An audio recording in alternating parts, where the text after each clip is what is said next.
Welcome to South Africa for one of the toughest endurance mountain bike races in the world. The Munga takes place in a peerless location, featuring both demanding racing and breathtaking African scenery.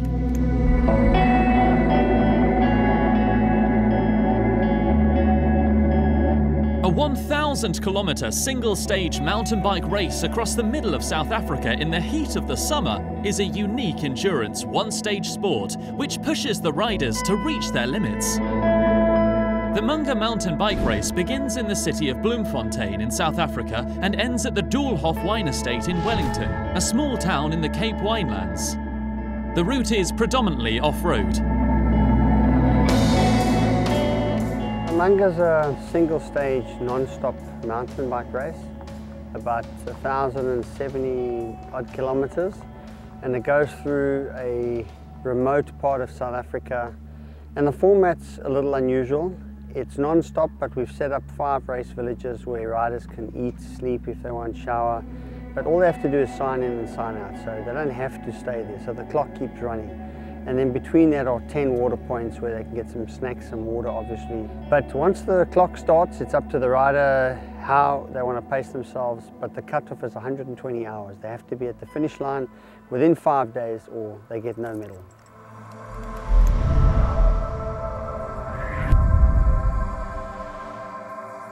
South Africa is considered to be one of the most beautiful locations in the world. Stunning desert, mountains and rivers littered with beautiful animals make this a unique scenic course and gives the riders the chance to see some spectacular landscapes. So you go through various landscapes on this ride. You know, when we start off here in the Free State, it's rugged, it's dusty, it's windy. The roads are very rutted. And then you go into the Karoo, which is even worse. It's like a moon landscape. You can see for miles, so it's very challenging, but it's got beauty in its ruggedness. And then as you start getting to the Tankwa area, it's basically like a desert. The beauty is in the harshness of the areas that we ride across.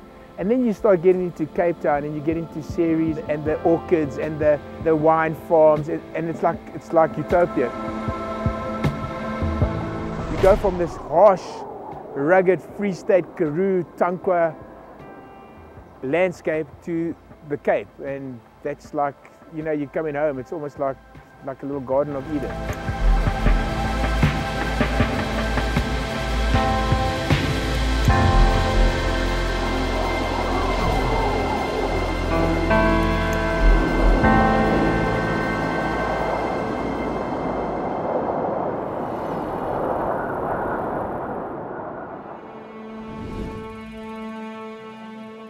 During the race, there are medical officers that patrol the route over 5 days.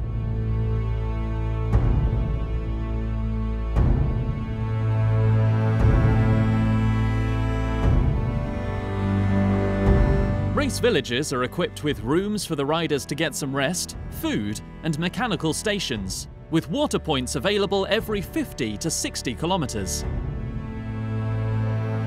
The hospitality at all the water points and race villages is highly unique, and the locals are there for the riders in order to make sure that nothing is missing.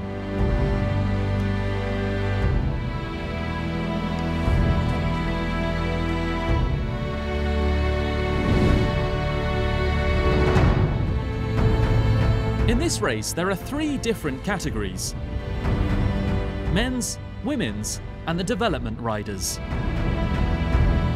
The race is categorized as a solo race, which means that only individual riders can participate.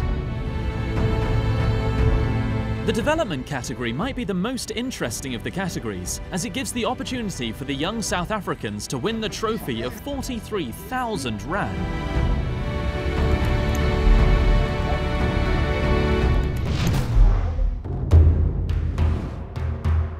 Development is trying to get some guys who don't have like much resources and into the sport, and you know, give them support.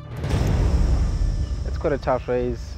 I've got a lot of elements, the heat, the wind. This is my second time here, and my goal is to do better than I did last year and actually just become a better endurance rider.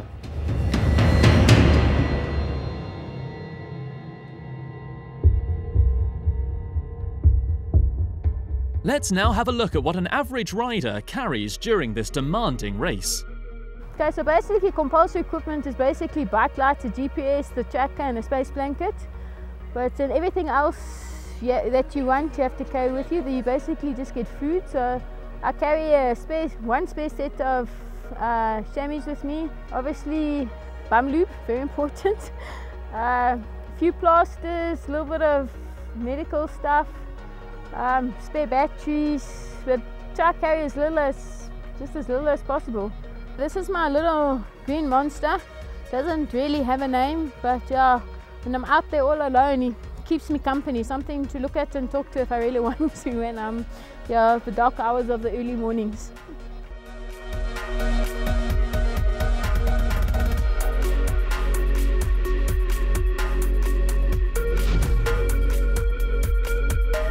Let's turn to the action, with the riders excited for this exceptional race. Oh, the Mungas, yes, it's the toughest thing I've ever done. It's beautiful, it's brutal. It just keeps going. It's a never-ending race, but I love it. It takes everything out of you, and then you do some more. Actually looking forward to it, just riding with a lot of the guys for the first 200k, and after that being all alone in the desert. I'm really looking forward to it. 3, 2, enjoy! After an epic start, for the first 100 kilometers, the riders were packed together, with the top 10 riders in the breakaway group, including Marco, the 2017 champion.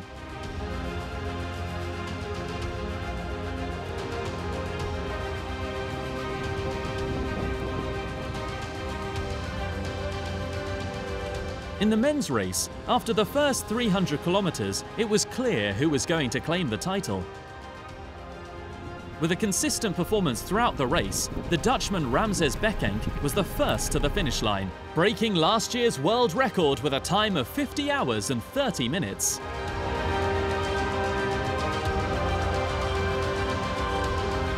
The ladies' race was dominated by Janine Stewart, a Munga veteran, as she outpowered Elaine Beitel and Sarah van Herden.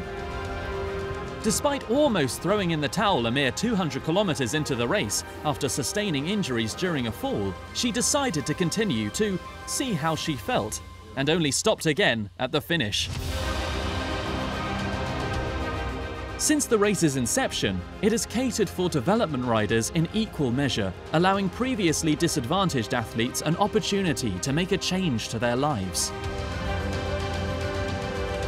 Stembiso Masanga recorded his third consecutive win in this category.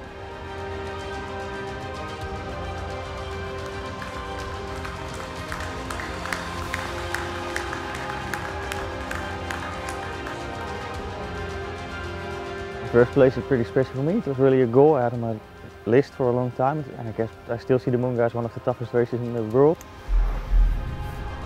Very happy to win 3 times in a row this toughest race. And I'm the second lady coming in. When I started off, I just wanted to complete the race. So that's all for the Munga one-stage mountain bike race, which makes all its riders reach their limits, both physically and mentally.